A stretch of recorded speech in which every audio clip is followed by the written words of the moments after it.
महाराष्ट्र भूषण वादावर पडदा टाका, पवार यांचे विधान आलेलं आहे। शरद पवार यांनी अखेर सामंजस्याची भूमिका घेतलेली आहे। आजही प्रसिद्धीसाठी माझ्या नावाचा वापर करण्यात येतोय।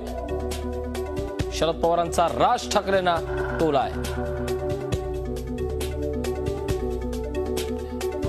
आमचे प्रतिनिधी दीपक भातुसे आपल्या सोबत आहेत। दीपक, राज ठाकरेंनी काही वेळापूर्वी पत्रकार परिषद घेतली होती, आता थेट पवारांनी भूमिका मांडली आहे, सामंजस्याची भूमिका, वादावर पडदा टाका। मात्र असं सांगतानाही त्यांनी टोला हाणलाय।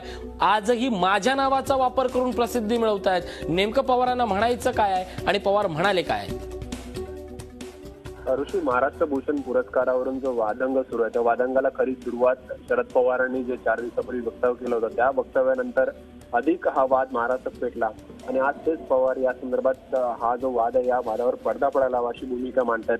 त्यामुळे नक्की राष्ट्रवादी काँग्रेस आणि पवारांची महाराष्ट्र भूषण पुरस्कार आणि बाबासाहेब पुरंदरे यांच्याविषयीची भूमिका आहे त्याच्यातच गोंधळ दिसतोय।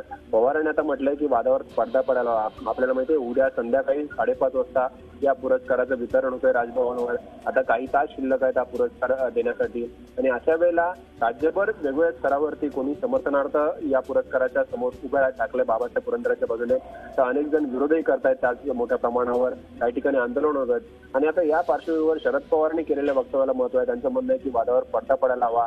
एकीकडे वादावर पडदा पडायला हवा सांगतानाच त्यांनी राज ठाकरेंनी जो पवारांवर टीका केली होती त्यालाही त्याच शब्दात उत्तर दिलेलं आहे आणि आजही प्रसिद्धीसाठी लोकांना माझ्या नावाचा वापर करावा लागतो असा टोला त्यांनी राज ठाकरे यांना लगावलेला आहे। आणि एकीकडे बाबासाहेब पुरंदरेंविषयी जो वाद सुरू आहे तो मिटावा अशी पवारांची भूमिका आहे। आता हा वाद मिटावा असं पवारांनी वक्तव्य केलं, परंतु ते राष्ट्रवादी काँग्रेसला किंवा जितेंद्र आव्हाड या प्रकरणी ही भूमिका प्रखरतेने मांडतात, त्यांना हा सल्ला देणार का हा खरा प्रश्न आहे। जोशी, नक्कीच एकूणच या सगळ्या संदर्भानंतर पवारांनी सामंजस्याची भूमिका घेतली आहे, या क्षणाची मोठी बातमी आहे। धन्यवाद या सगळ्या महत्त्वाच्या बातमीबद्दल।